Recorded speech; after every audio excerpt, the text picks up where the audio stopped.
If you're familiar with punk music, you may or may not have heard of the band NOFX. This band is loved and hated among fans of the genre, but who exactly are they? NOFX was formed in 1983 out of Los Angeles, California, and are inspired by bands such as Sex Pistols, Misfits, and Suicidal Tendencies.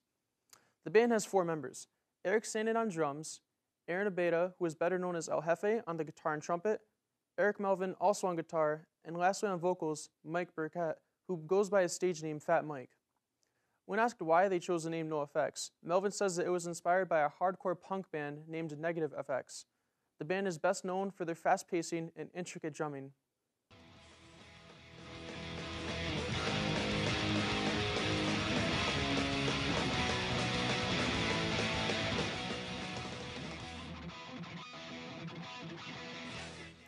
So when Eric Sandin quit the band in 1985, they lost a vital component to their sound. In just 1 year, NOFX would go through 2 different drummers, but it wouldn't be until 1986 that the band realized they needed Sandin's talent, so he was invited back into the band. At the beginning of their career, they started off by playing small local gigs and eventually going on their first US tour in 1985. 34 years later, they now have enough fans to fill entire stadiums on tours. NOFX has released 13 studio albums and 17 EPs, but they've never signed on to a major record label. Instead, they were an independent band that would eventually create their own. Because of their independence, NOFX would never allow for the music to play on television. Part of the 1994 album Punk in Drublic, a video for the song Leave It Alone was made, but never received airplay on MTV. This album is significant for themselves and others as it became their best-selling album to date, while also inspiring pieces such as Cheshire Cat by Blink-182 and All Killer No Filler by Sum 41. NOFX created Fat Records in 1990, and although the band released their work through Epitaph from 1989 to 2000, they were never actually signed on to the label.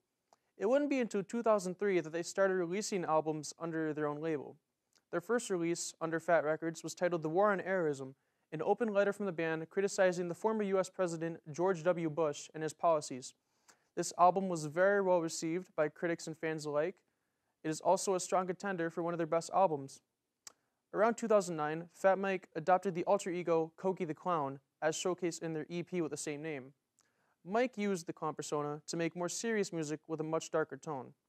He released one album under this name in 2019 called You're Welcome, a more personal accounting of Mike's life and the tragedy that follows it. NOFX has since kept this serious tone and implemented it into the music. Their last album, First Ditch Effort, explores topics such as drug abuse, identity crisis, self-dread, and loss. NOFX has a story of success proving that no matter how bad things may seem, there is always potential for something greater to happen. That you could be the worst sounding band in LA and still make it big. The band has another album set for release in 2020, and they don't plan on quitting anytime soon.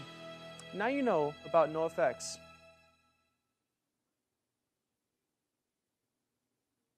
That was a lot, brother.